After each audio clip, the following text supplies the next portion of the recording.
Recording started. All right, welcome everybody to the February 3rd edition of the Thursdays with Ron Study Hall type thing. Today's topic is going to be explain the situation, problems from critical reasoning. Should take us the whole period. We've got a bunch of them lined up, so should be good. All right. In any case, we need to start out as usual with the usual warnings about submissions and so on. So let's take you for that ride. Don't submit problems that are too general. I don't think that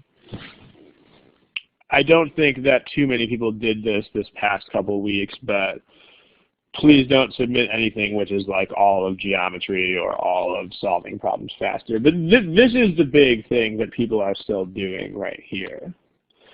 People are still submitting single problems without any sort of general connection. Please don't do that. If you submit one problem, that's why we have forums and not the study hall. The study hall is for topics that are general enough that they make a lesson that makes sense as a continuous theme. So please don't just submit a single problem and then ask about a couple of answer choices, because that's why we have forums. The forums are for incredibly specific questions like that.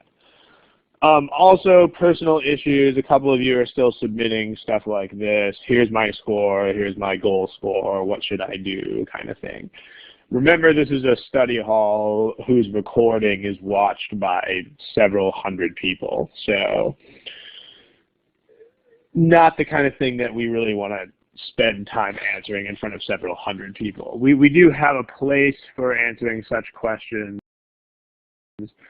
That place is the forum in the so-called general folder.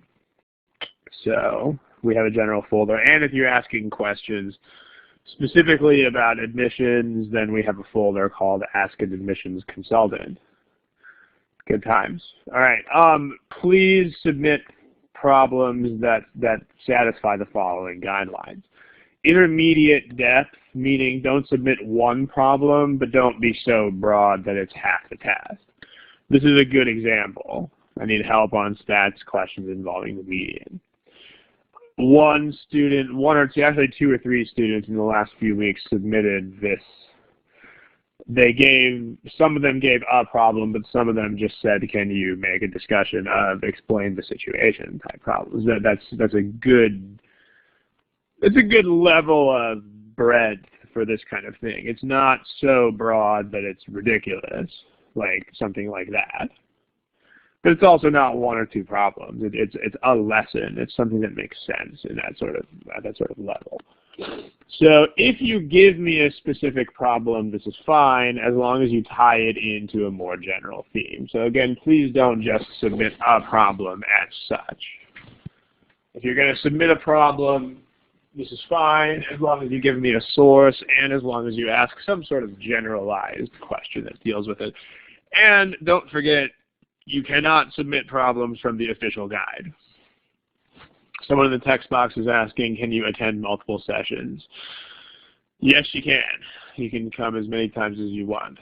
And the recordings are available online as well.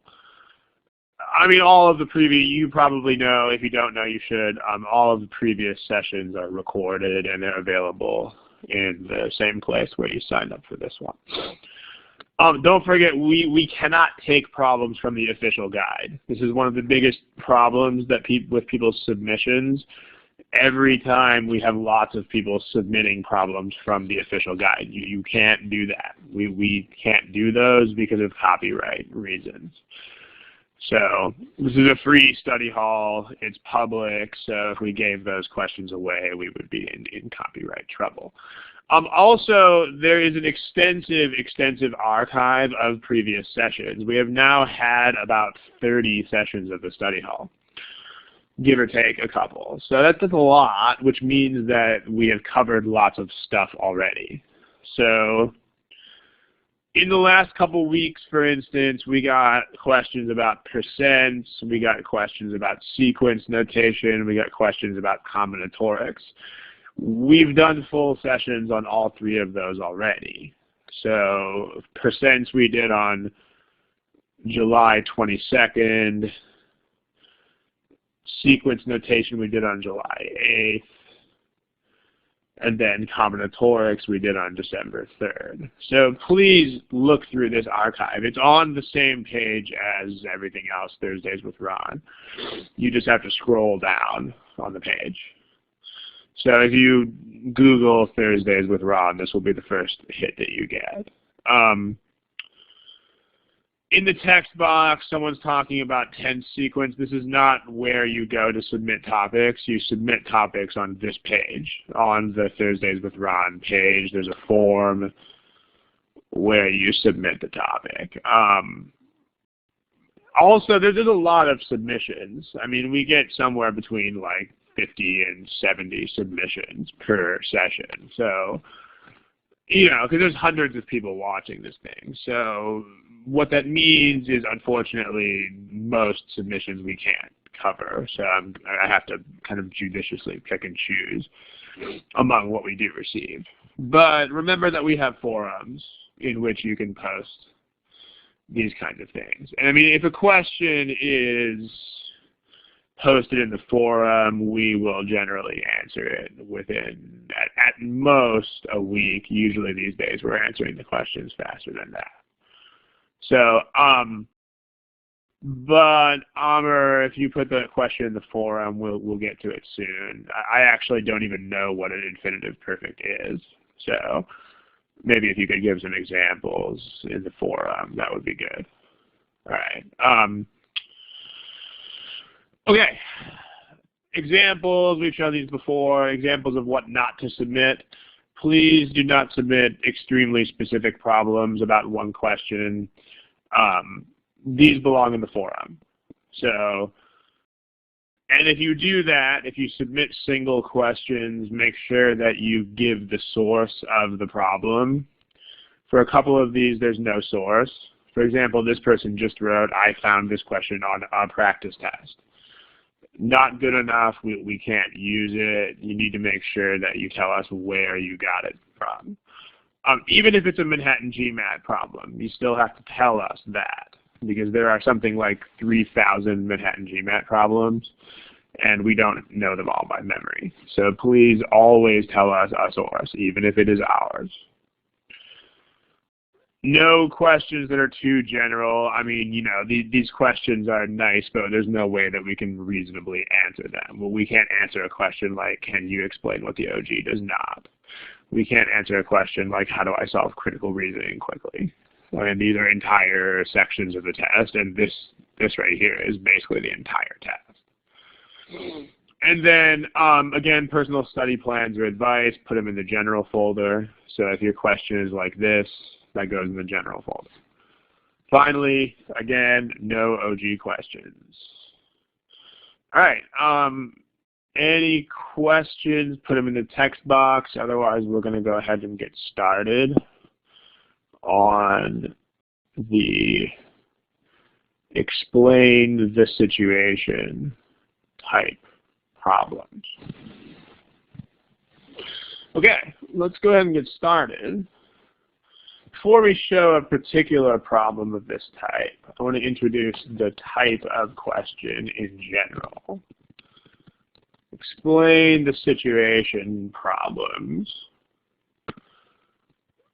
Who knows what the general idea of these problems is? I know this is a very vague question, but in the text box, go ahead and tell me, like, what exactly is happening in problems like these? What's the general idea?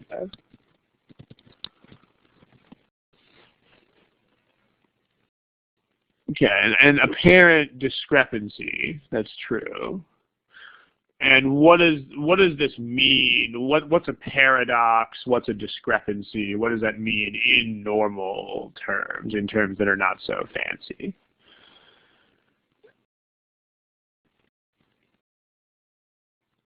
Yeah, it's okay, two contrary events. That's getting closer. Something sounds inconsistent. In general, yeah, that's pretty much what it is. It's, in general, you have an apparent contradiction. It's not just a comparison between events. It's you have a situation in which something might be expected to happen, but the opposite happens. Because, I mean, something needs to be explained. Something is surprising or something is unexpected. So here's an example. I'm just going to make this one up on the spot. This one's not going to have 5 answer choices or anything. But here's an example. Example, something like citizens of town A smoke fewer cigarettes per capita than do citizens of town B. However, citizens of town A suffer lung cancer at twice the rate at which citizens of town B suffer that disease.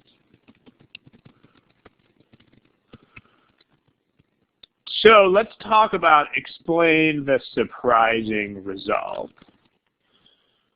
What is actually surprising here? Because, I mean, the key to these questions is you got to figure out exactly what it is that you're trying to explain in the first place.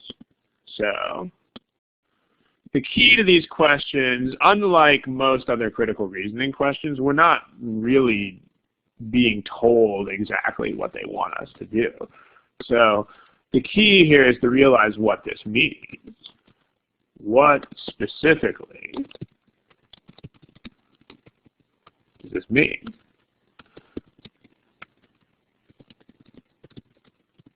So who can explain in the text box what is, in as precise terms as possible, what is the surprising result that we're trying to explain?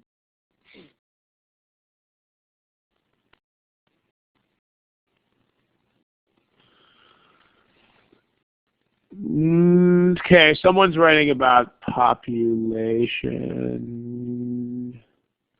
Okay, well, you guys are typing a bunch of things in the box that aren't what I'm asking. I mean, first, we need to explain what. Yeah, okay, now you guys are getting it. The first thing we need to do is clarify what this is. So in these questions, what I want to do is give you a template. You guys in the text box, the most recent entries are getting a little bit closer to where we want to be here.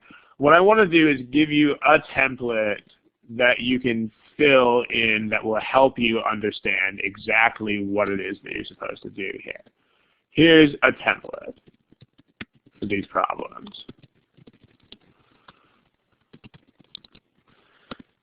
Whenever you have one of these problems with a surprising result or a discrepancy or something that you have to explain, you should be able to fill in the following blanks. Right. Normally, in general, this is the kind of thing that has happened, or is true, or is happening.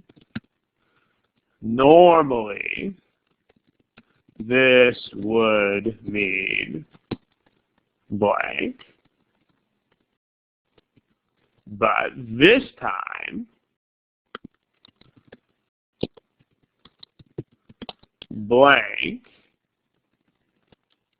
has happened, or is true, or is happening instead.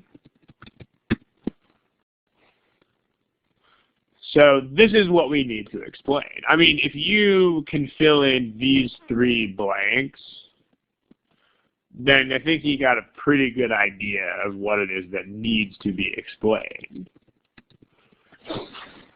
let's fill in these 3 blanks. So what is happening in this problem? Normally, what would it mean? What does it mean this time instead? See if you guys can type that in the text box. The idea is to be a little bit general about this.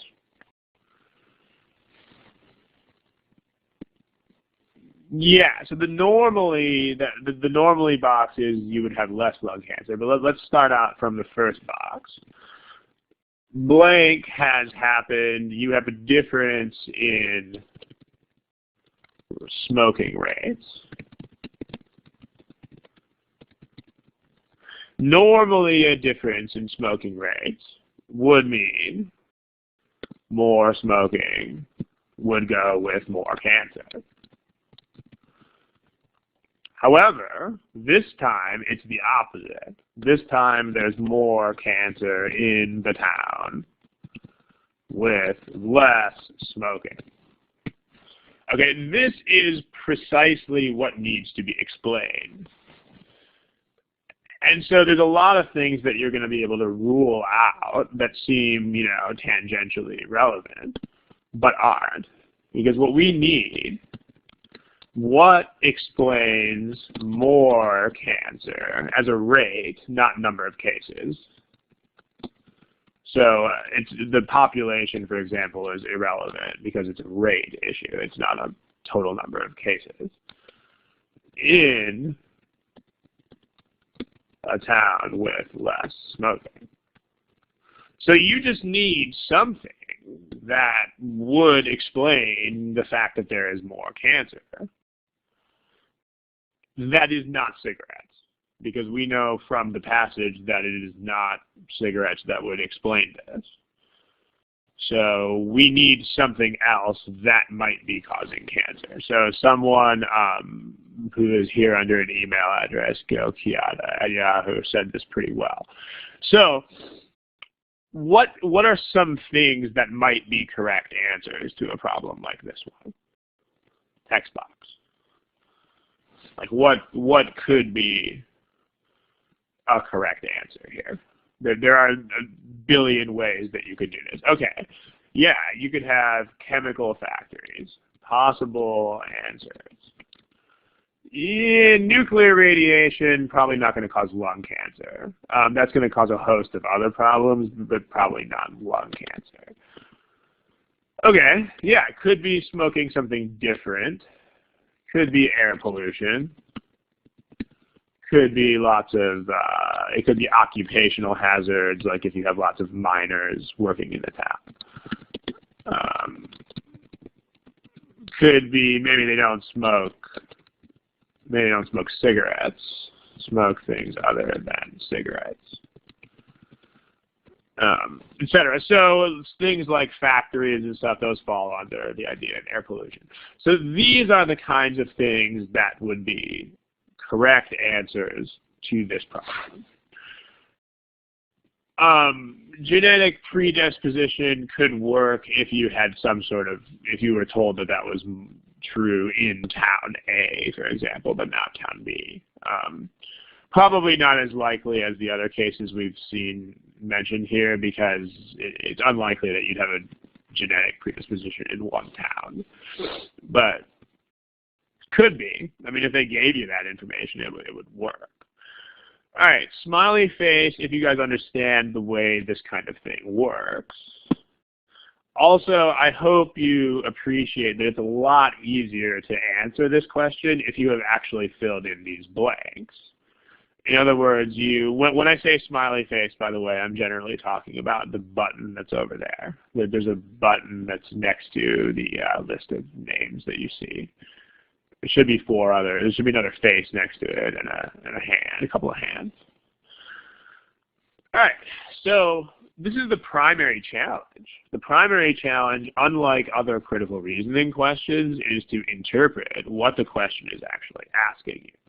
So let's make a couple more comments, and then we'll look at a few problems. So here's your template. So overall review of explain the situation. CR problems. Okay, the first point is that the primary challenge of these problems is to understand what the question actually is.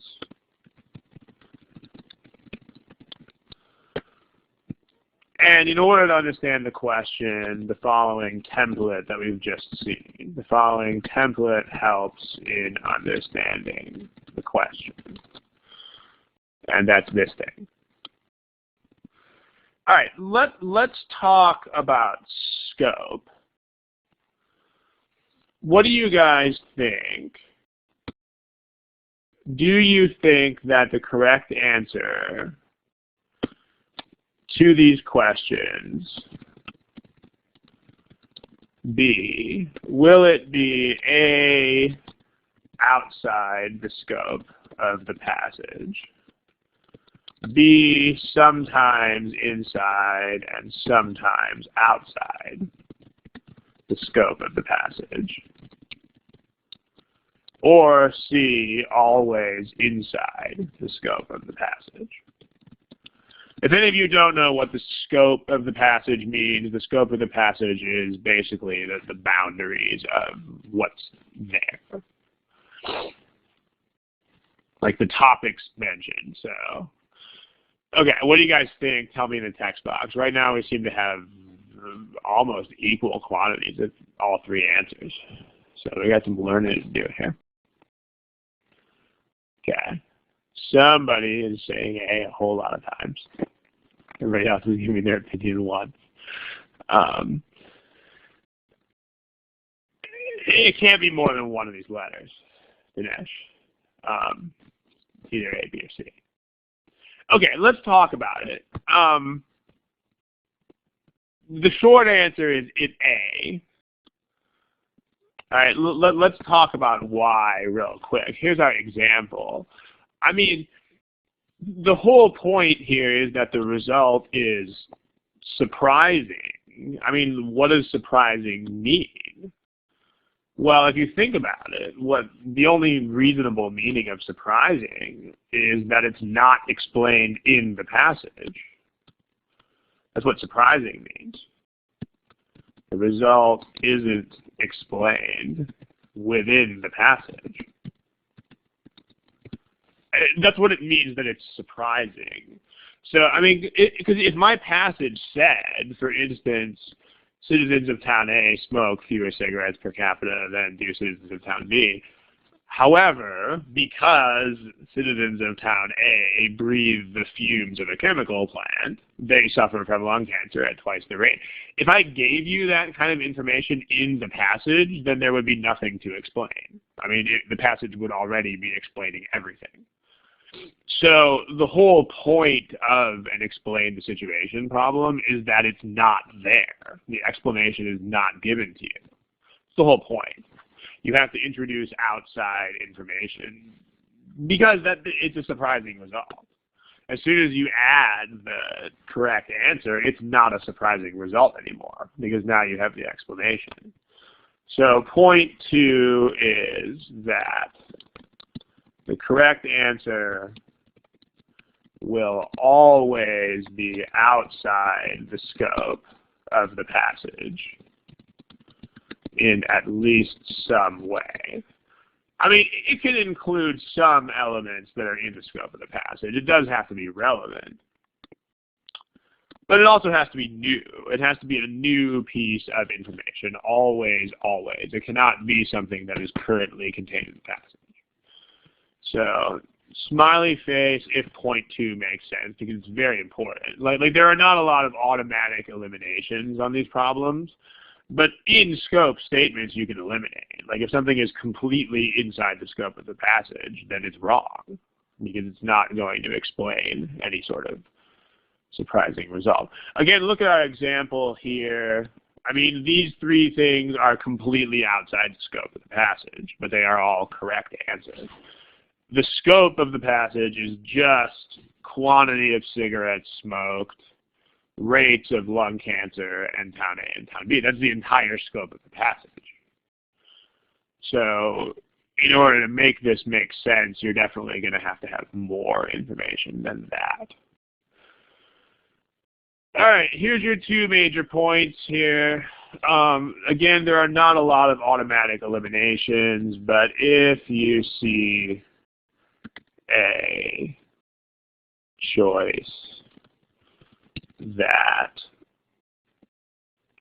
does stay inside the scope of the passage, then it's incorrect.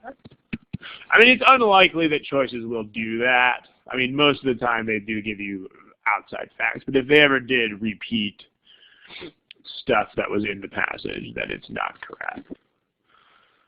Okay, let's try one. Here's the way this is going to work. I'm going to put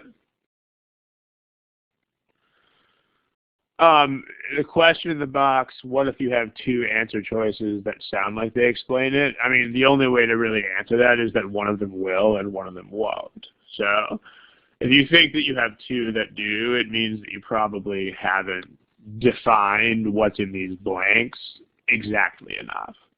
Because they won't give you a situation with two correct answers. I mean, they can't.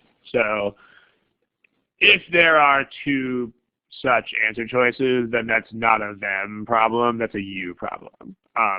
It means that you haven't figured out exactly enough what goes in here.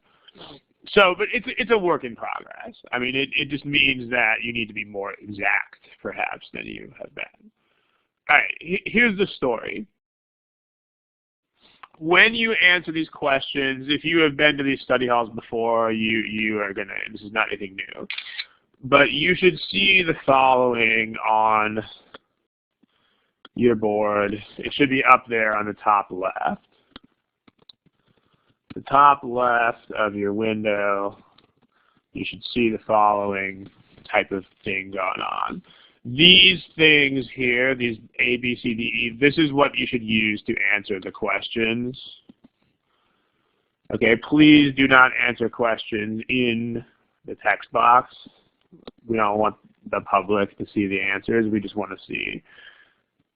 I can see these results, other people can't. So use these buttons to indicate your answer. Do not, please do not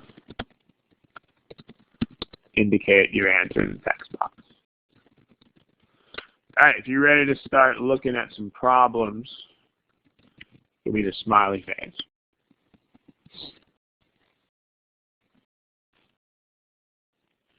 All right, you guys are ready for some problems. Let's do it. Remember that the template, I'm going to put the template on the screen along with the problem just so that it'll help you. So here's the first one. Okay. There's your template. Go for it. Please answer the question using the buttons, not the text box. I'll give you a stopwatch.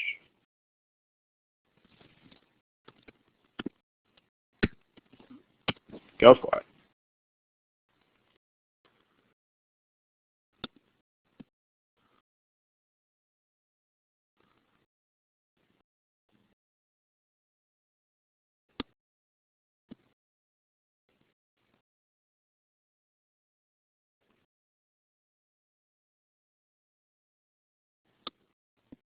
Is there anybody else having problems visualizing this? I think it's just a couple of you guys.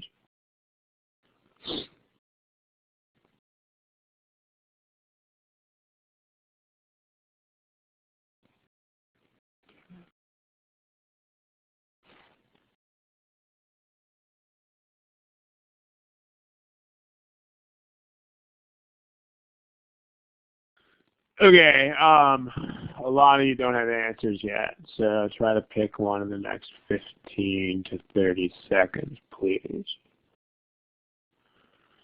Remember, your answer buttons should be over there somewhere.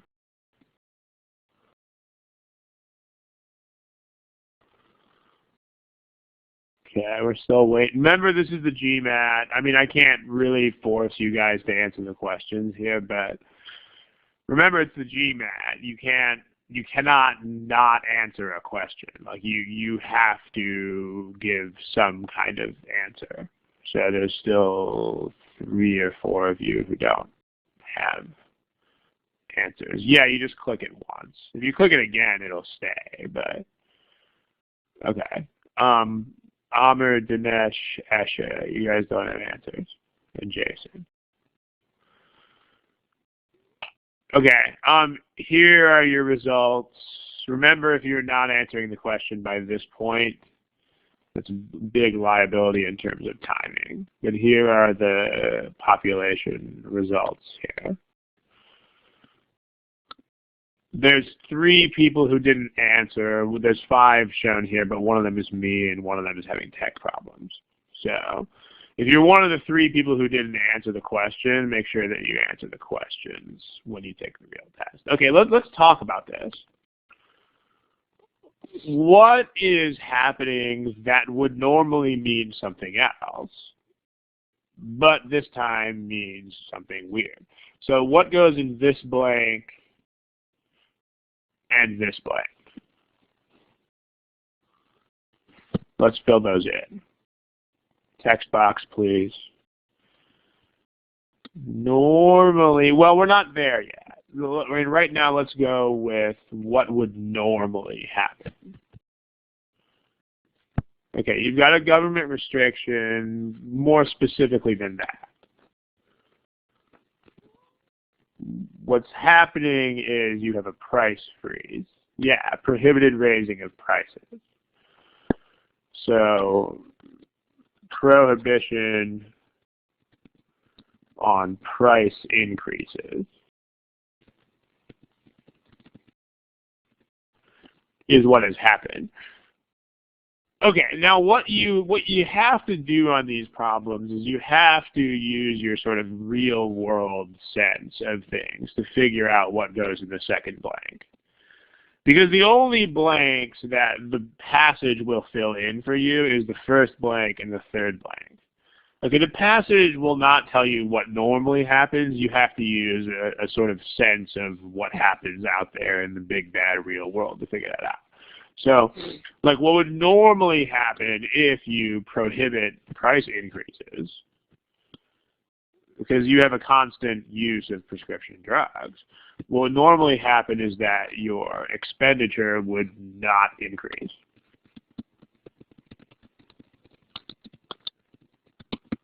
But this time, yeah, so exactly, a couple of you are giving me that. But this time it's the opposite. This time somebody wrote rose 15%. I don't know where you got. Oh yeah, okay, that one. Right, the percentages in these problems, not important. The exact quantitative values are not the point here. The point is just what is normal and what is not normal and why. So try not to get fixated on the percentages in these problems. That's important. This time, what happened instead is that expenditures went up.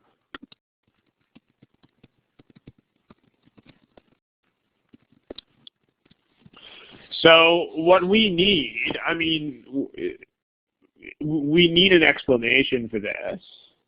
That is not that. It's kind of like in the last problem, we needed an explanation for lung cancer that wasn't smoking cigarettes. In this case, we need something that will explain. We need something that explains more drug costs, but isn't more use of drugs. Because it says in the passage that people didn't use any more drugs. The use of prescription drugs did not expand. So, and it's also not an increase in the price of existing drugs, because that's prohibited.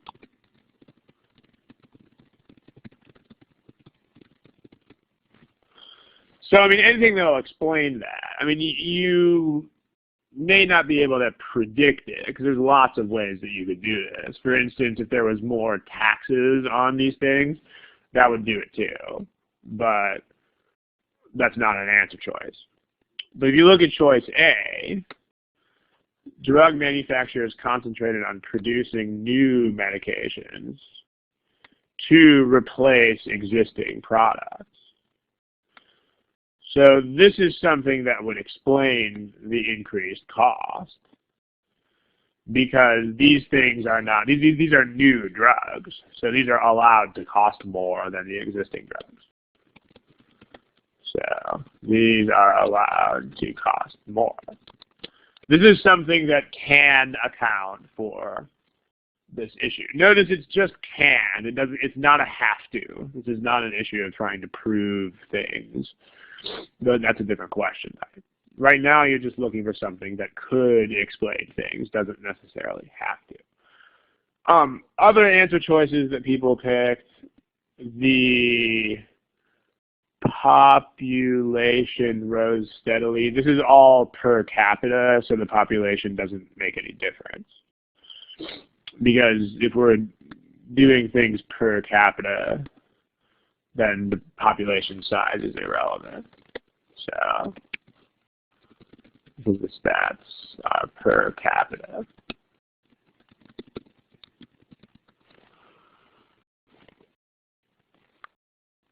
We'll get to the questions in the text box in a second. Improvements in manufacturing processes enable drug manufacturers to maintain high profit levels. Well, profits don't have anything to do with how much people are spending. It's expenditure by consumers. So profits have nothing to do with that. Consumer expenditure.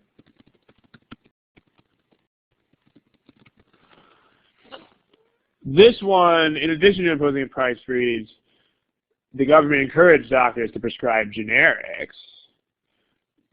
These cost less. It says instead of the more expensive versions. So this would actually have the opposite effect. I mean, this would make consumers' costs go down, not up. So this is the opposite of what we want. We want something that explains why they are spending more. This would make them spend less. And then some foreign manufacturers of expensive drugs ceased making them. This is also fewer drugs. I mean, this is less spending on expensive drugs if you can't get them anymore. So the only one that could explain these things is A. Okay, there's a question in the text box.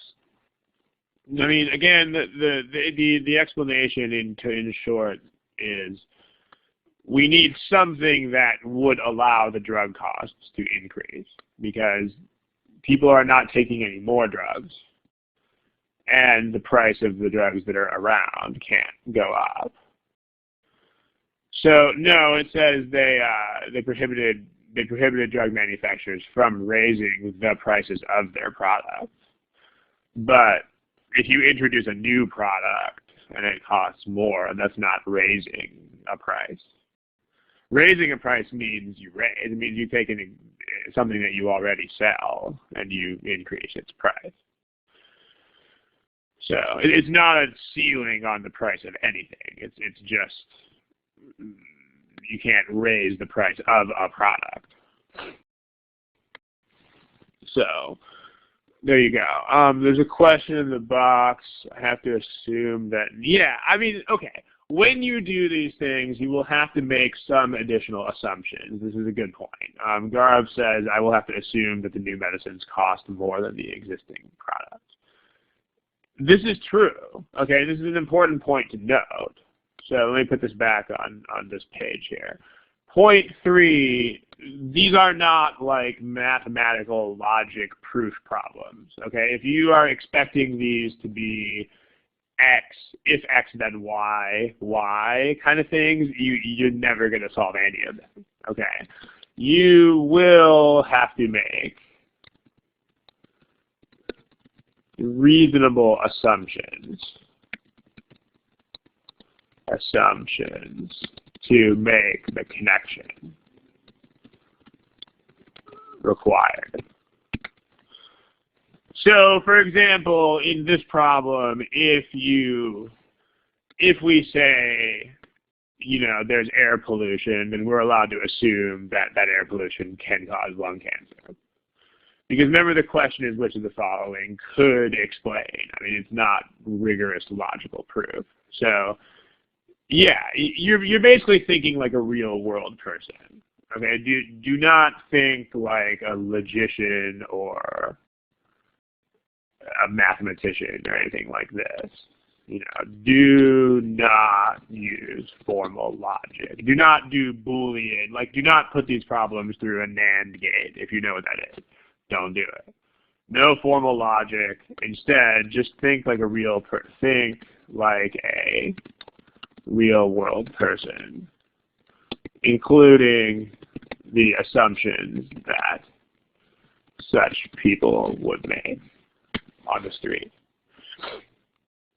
In other words, don't think like you're in a classroom. I mean, classrooms are sort of infamous for making people stupid. I can elaborate on that comment later, but you got to think like you're out there on the street.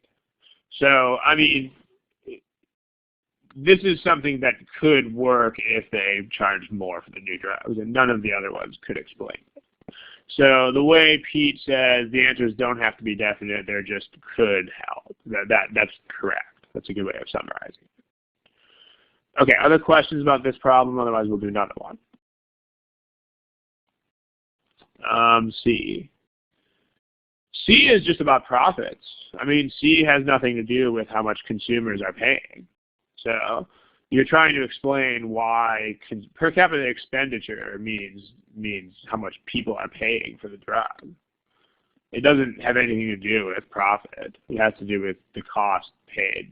Expenditure means how much people are paying for these things.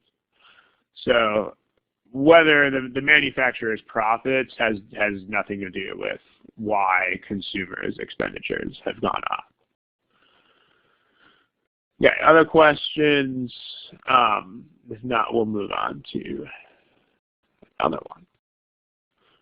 Okay, it doesn't look like anybody's typing. So let's try another one. Let's try this. Okay, save deal. Please use the buttons. Here's a timer. Go for it.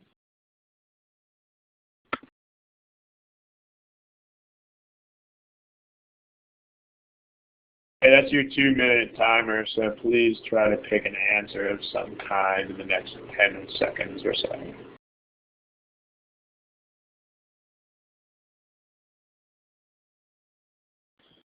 All right, let's talk about it. I think you all have answers indicated this time. Here is your template. The template is here. And then here's your statistics. Okay, let's talk about it. There are a few people who've just shown up who don't have answers, but the rest of you indicated something, so that's good. All right, let's fill in the blanks. Remember, you should do this. I mean, at least do it in your head. If you can't fill in these 3 blanks, it means you really don't understand what it is that you're doing in the problem, which that's an issue. I mean, you want to, the primary challenge of these problems is for you to figure out exactly what it is that you're explaining before you explain it. So let's see if you guys can fill in the first 2 blanks. What would normally mean what?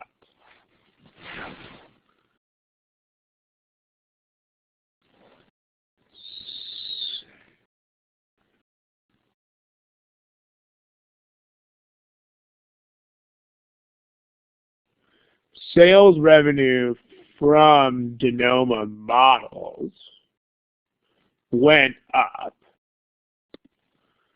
Okay, so revenue from selling Denoma's actual models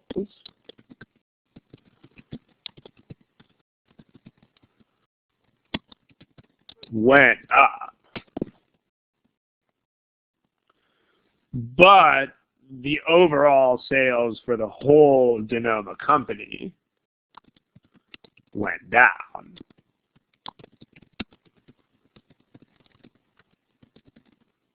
That's the wrong blank. Normally, what this would mean is that the Denoma company's sales would go up. I mean, if your sales of your model products go up, normally this would mean the whole Denoma company's sales would also increase.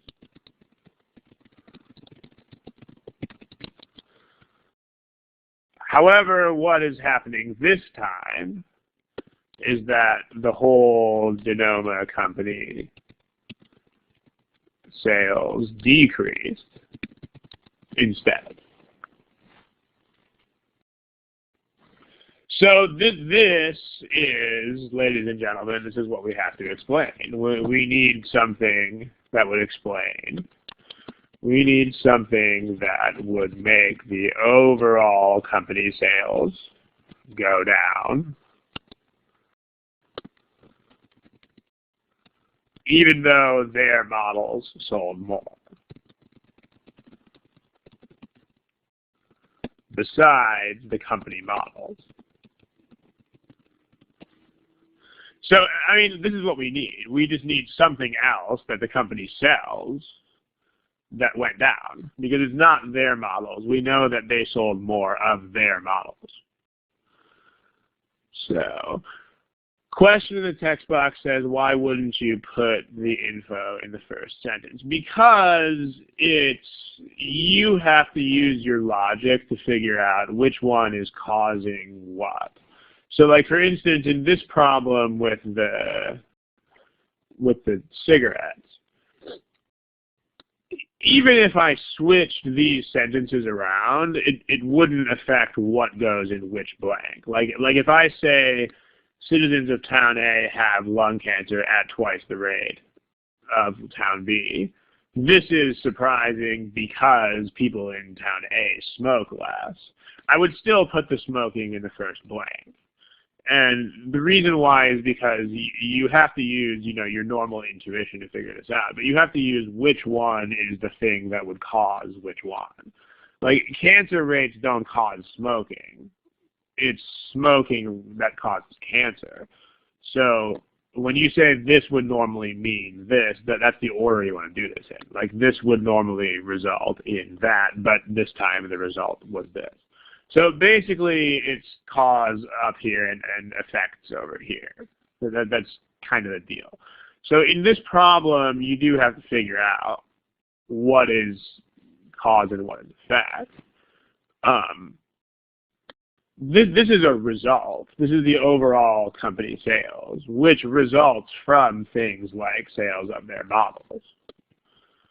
So this is something that would cause results.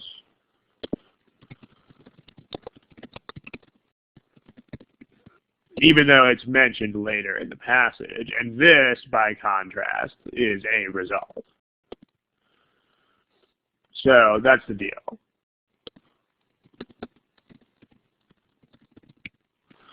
So, yeah, because I can permute the order in which these sentences appear, and it doesn't much change the logic of what's going on. You definitely have to be awake when you read these things and figure out. Because people do the same. I mean, people invert the order of, nobody speaks arguments with perfect linear logic all the time. At least most people don't. So we need something that will explain this. We need we're talking about sales. So they need to sell something else that they did much worse in their sales of. So the company, for this to work, Denoma needs to sell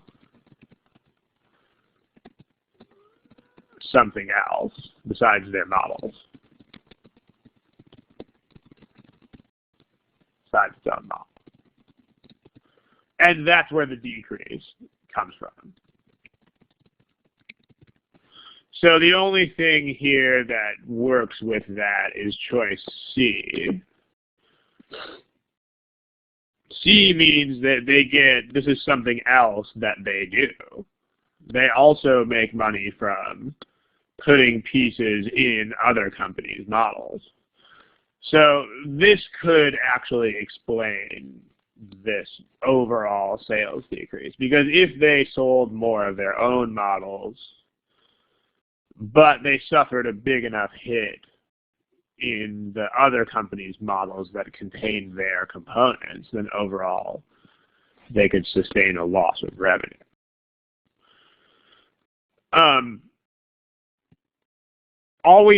As far as the other answer choices go, choice A doesn't help because the argument is only about revenue. So this is irrelevant to revenue. I mean, this kind of thing could be helpful if you were calculating things like profit. Like if you were doing profit equals revenue minus cost, then costs on things like advertising would matter. But this is revenue, this is revenue, this is revenue. Like the argument is just about revenue. So notice that the correct answer sticks with talking about revenue. For the period it issued, the major competitors reported declines that were in percentage greater than Denoma's. This doesn't really matter because we don't care about their competitors.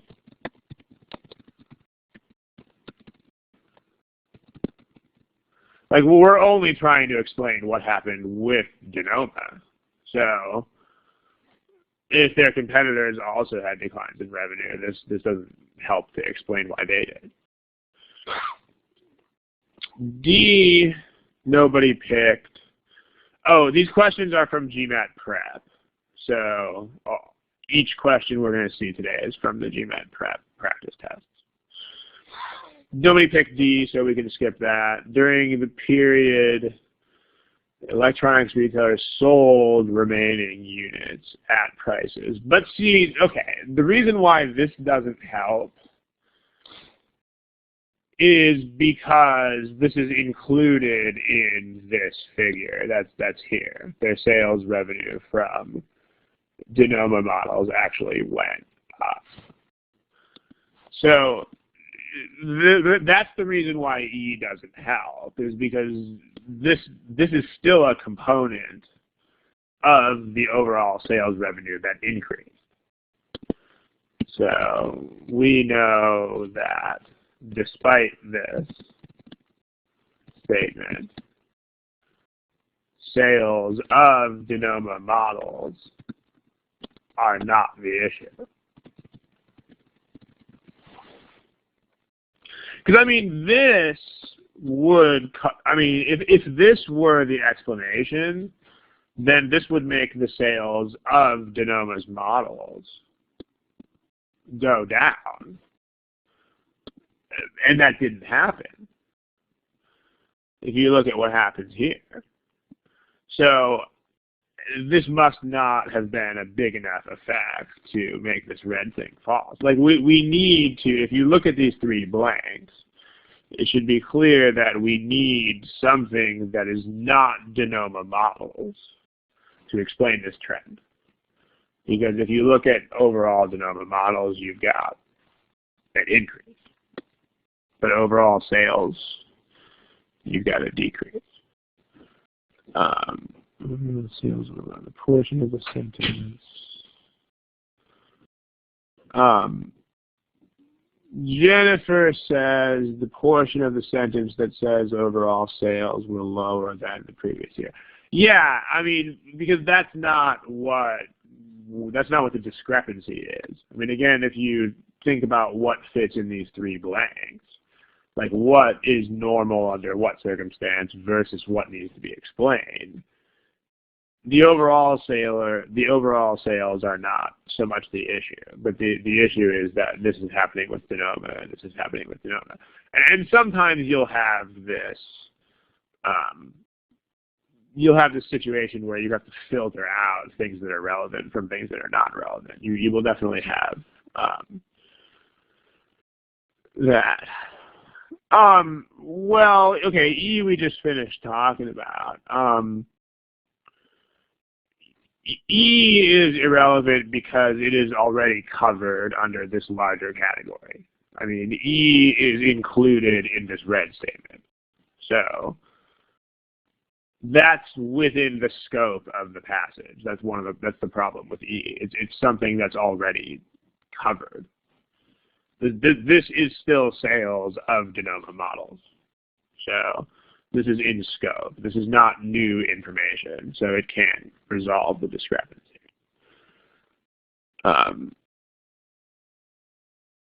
Well, okay, this is not all of the models that are being sold. I mean, this is some fraction of them that were sold at discount. But apparently not a large enough fraction to make this suffer. I mean, every retailer sells old models at a discount, so apparently that wasn't as big of a problem here. So, yeah. I mean, you can't hypothesize things that are in contradiction with the passage. I mean, if the passage says they made more money off the models, and even if they made less off of these models, you cannot take this to mean that they had less money off of the models overall. So, yeah. Okay. Andres has a pretty good explanation of it there, too. All right, let's take a look at another one. I see one more person typing, so let's see what you're typing. In the meantime, I'll look through the other problems I've got here and see what we've got. Okay. Let's try. All right, yeah, that's good. Okay. Let's try another problem. Here you go. Please use the buttons. Have fun.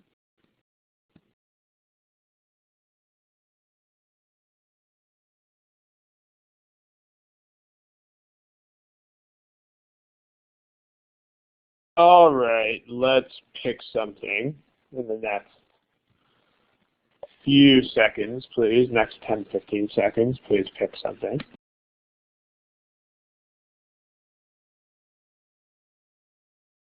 Okay, I think that we're about done here.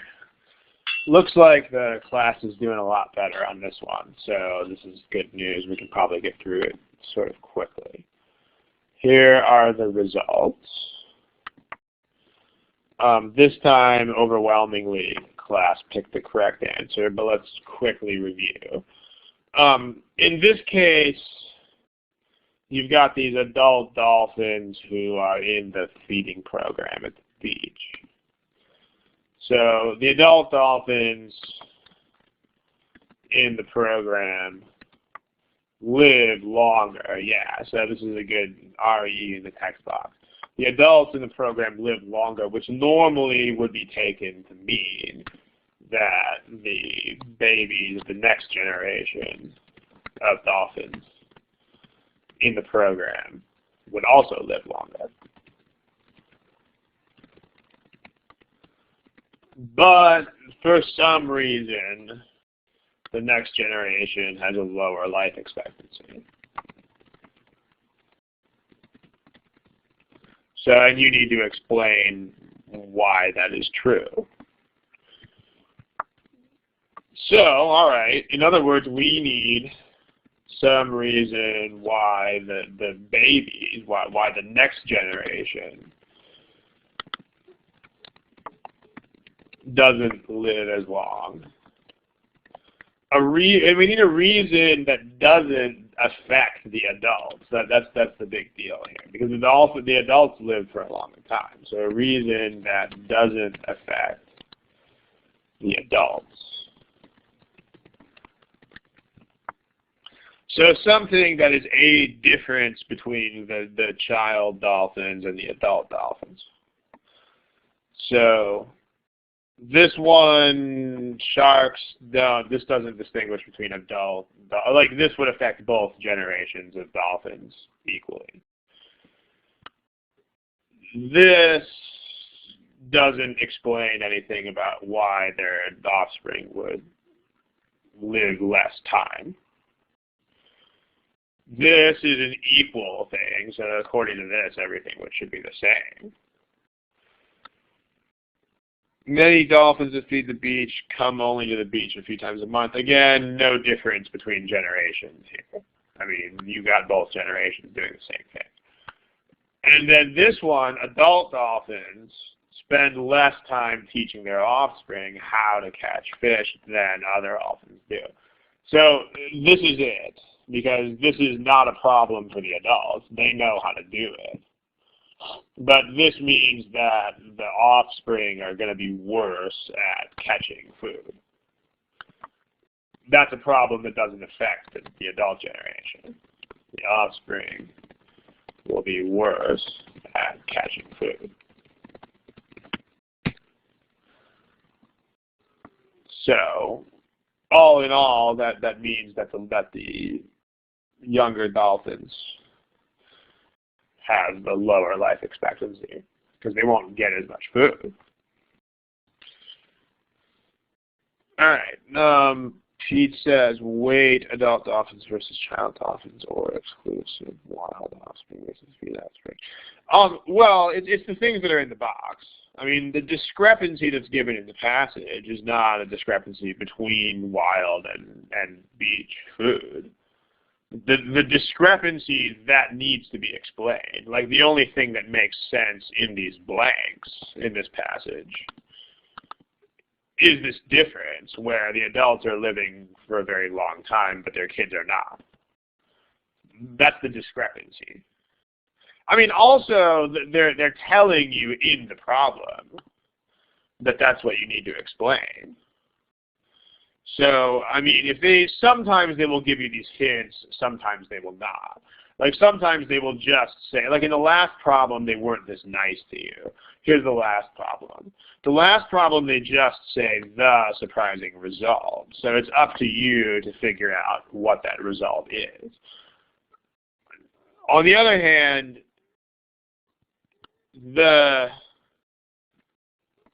this one, they're telling you exactly what you're supposed to explain. So, Pete, you don't want to explain something else. I mean, you don't want to ignore the question.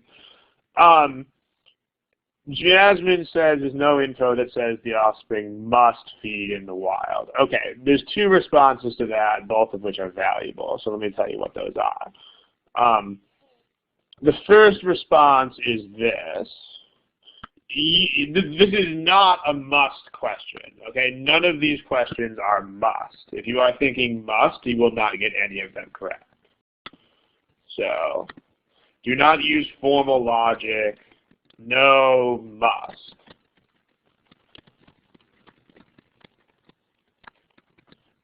That's not how these questions work. I mean, there are certain types of critical reasoning questions that work like that. Foremost among them, draw the conclusion, where you have to have things that must be true. But not here. I mean, none of these questions are ever must. So that's the first answer to that. You know, like in this example, air pollution doesn't, you know, it's not true that air pollution must cause lung cancer, but it would. It's reasonable and it would explain the situation.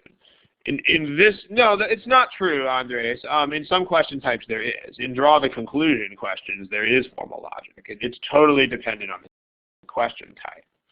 Here, in this question type, there is no formal logic. But to say that's not true in GMAT land at all is a mistake. Here, again, nothing is for sure. I mean, you know, it's not true that the drug manufacturers have to charge higher prices for the new drugs. But they can. That's the point. They can, and it would work. Same situation here with this one. This doesn't have to be true, but this is something that would explain it. So first of all, when you say must, especially when you say must in all capital letters like that means you're not fully grasping how these questions work. The other answer to that is the other answer is that it does say that, I mean, you do know they get food in the wild. because it says many dolphins get as much as half their food at the beach, which means they're getting the other half or more in the wild. So actually we do know that. So be careful with both of those things. First of all, be careful with the reading of passage, because we actually do know that this time. But also, much more importantly, watch it with the must, because that's not how these questions work. There are questions that work like that, but not these. Okay. Anything else real quickly? Most of the class got this one, so we should probably be able to move on here shortly to at least one more. What about, all right, a couple of you are typing, but let's move on. Let's look at this one.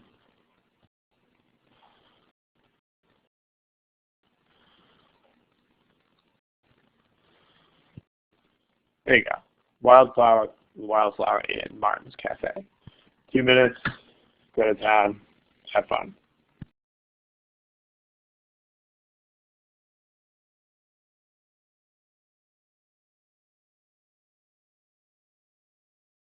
Sorry, I forgot to clear out the answers last time. So if you've already picked an answer, please pick it again. Sorry about that.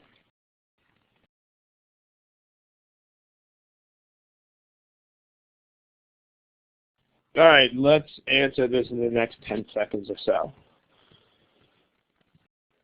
A couple of you guys, mostly people in the middle of the alphabet, who haven't picked anything yet.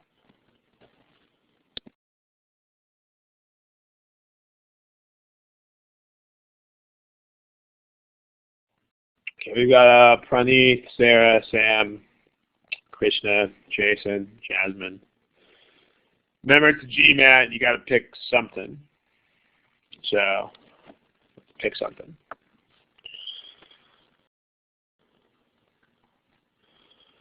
Okay, lots of people apparently not wanting to answer this question, but here are the, oops, didn't mean to do that. Okay, here are the answers on the board. Mostly correct, although there's a significant amount of non-response here, so please make sure you answer the question. This one didn't seem to be too much trouble for people, so we can speed through this relatively quickly in order to get to another one. What's happening here is you've got a competing restaurant. You have a new restaurant open to compete with Wildflower Inn. Under normal circumstances, if you open a competing business, then you would expect that business at the original establishment would go down, because you've got competition.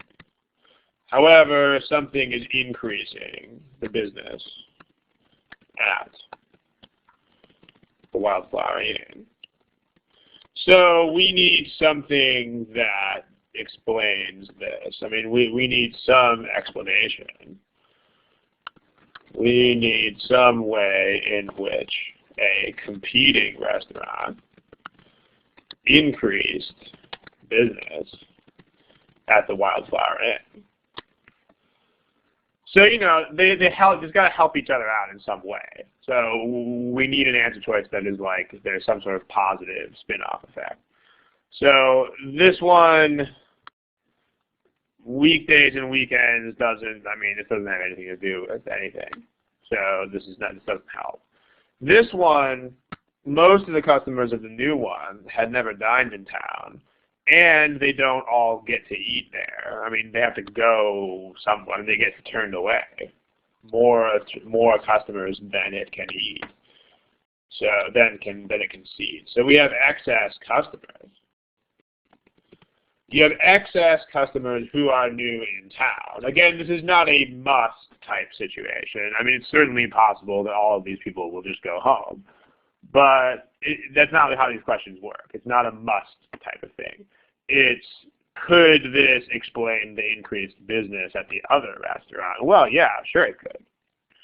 Because these excess people who get turned away from the Wildflower, they go, you know, whatever, next door, a couple blocks over, and they eat at the Wildflower.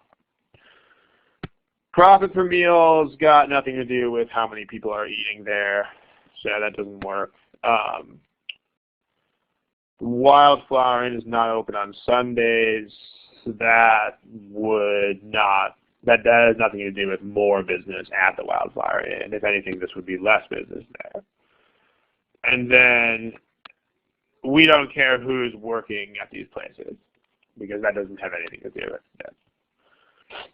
So notice how this box helps. If you can fill in the box, the blanks, you got to crystallize exactly what it is that you're trying to explain.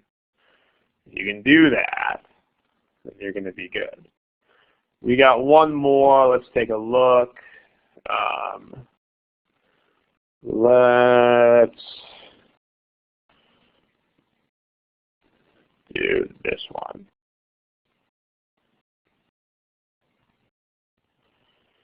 Oh, yeah, you're going to be doing some elimination. I mean, you shouldn't do just elimination because you should use this. I mean, you should use this approach of, I mean, you don't literally have to fill in this box on a sheet of paper, but you should at least mentally fill in this box. But yeah, once you've done that, then it's all an elimination game. It's picking out the 4 answers, don't have anything to do with that. So, okay. Let's try this one. Last one of the day. Give it a shot.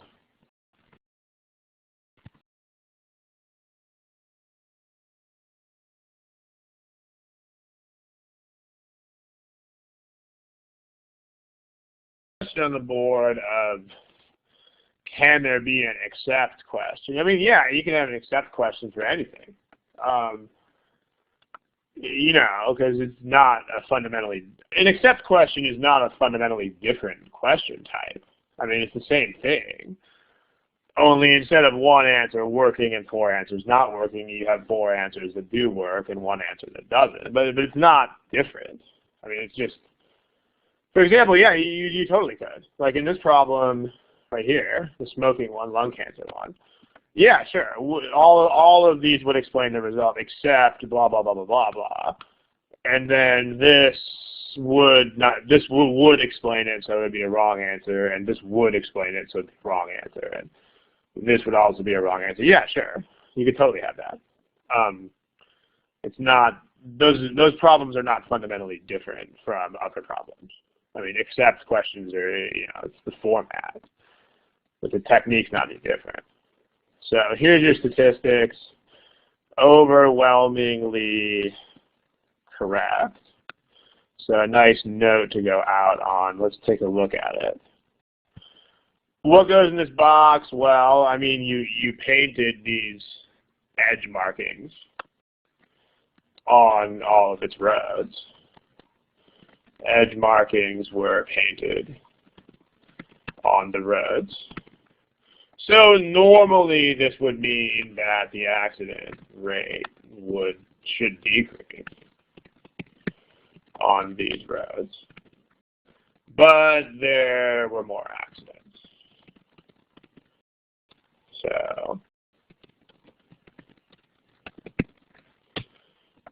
So accident rate along these roads is like the accidents per year. It's an annual accident rate. So there are more accidents per year. So we need something that will cause the accident rate to go up. We need some consequence of the edge markings that will lead to more accidents. So if you had something like accidents in the text box, someone wrote the markings came off, If the markings came off, that wouldn't do it, because then you would expect to just see. That doesn't give you a reason why the rate would go up. That would just give you a reason why the rate would return to normal, but not to go up past where normal would be. Like we actually have more than normal. So if the markings just came off, that wouldn't explain it. We need something that would actually create more accidents than there were to start with. But so E is it. If you have more drivers total, then that can very much lead to more accidents. So many drivers who drove who had gone out of their way to avoid no longer did so. This means that more people are using the road, especially at night. So more traffic on the road at night. This could reasonably lead to more accidents. So, yeah, well, it's the annual accident rate. That means accidents per year. That doesn't mean accidents per driver. It means per year. So, a higher number of accidents in this case does. No, it doesn't. It means what it says it means. It says, which is this: the annual accident rate. The annual rate of anything means how many of those things you have per year. So, in this case, if you have more number of accidents, then this really does go up. This is not a per capita rate. So, I mean, also, don't forget the common sense angle. You can't really measure, like, accidents per driver on a road because no one knows how many drivers are on the road. Like, you would actually have to track exactly how many cars drove on the road, and nobody tracks now. Like, the one thing that's good about these questions is they will not violate common sense in these kinds of ways. Like, they will not give you statistics that are implausible to collect, which is cool. Okay, good stuff. The other ones, we don't know. We don't care how many roads there are like this because it's the same roads before and after. So, in bad weather, well, it can be as difficult for drivers to see the road as it is at night. This would be a constant factor. This would be as much of an issue before the markings as after. And if B is true, then you would expect the markings to help even more because you need more aids in seeing the road. C doesn't matter because we're not talking about the absolute rate. We're just talking about being higher than it used to be. So relative to other roads is not part of the comparison. And then the type of accidents is not relevant to the number of accidents or the rate. Like the question doesn't depend on the type of accidents that are happening. All right, ladies and gentlemen, thank you. We are done. You guys know where to submit questions. You submit them on the...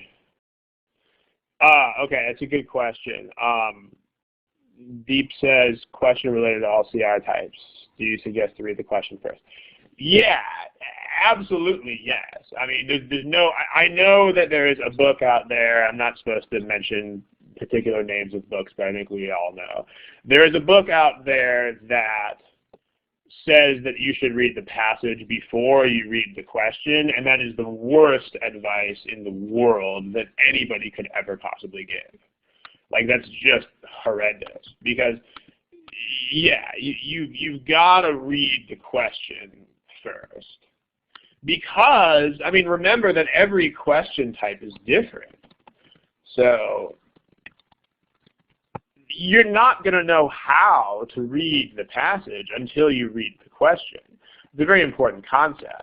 I mean, every question type is different. So every question type is different, and in particular, you don't read the passage the same way for each type.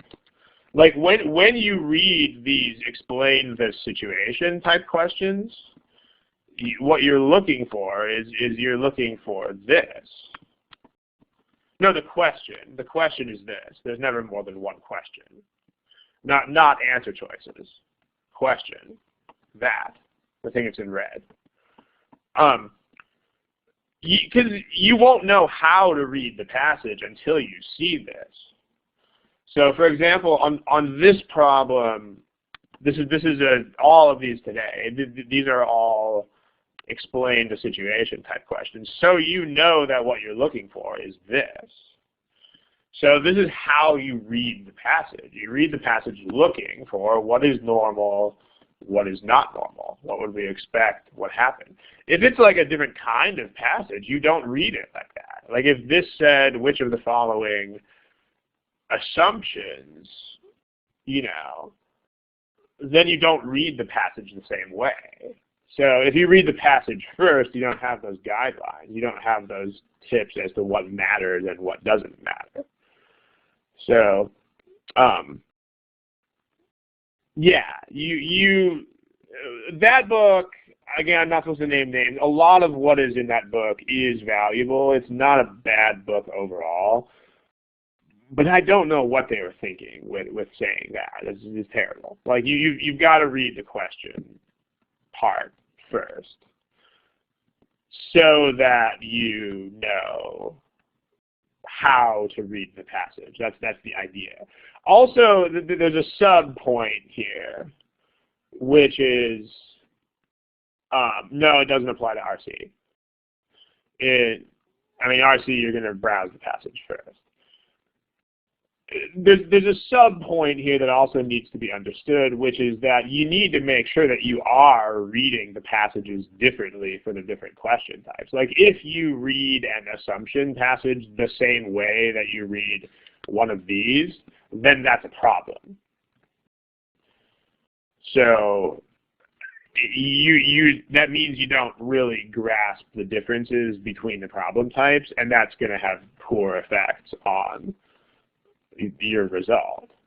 So, that's the deal. Like, you need to read the question prompt first, and the type of question in the prompt needs to affect the way that you read. If it doesn't, then it means you don't have a thorough enough knowledge of the differences between the question types. For instance, when you see a question that's like this, it means you have to look for this kind of thing. When you see any other question type, you are not looking for this kind of thing. It's very, stimulus response kind of thing. So yeah, Deep, it's a good question. Yeah, glad to get that resolved. Okay. All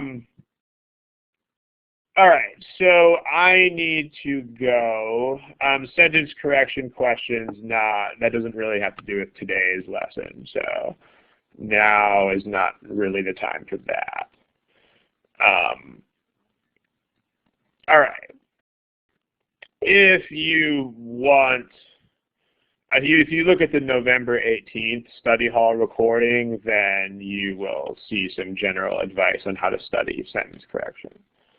That might help. So check that out. Okay.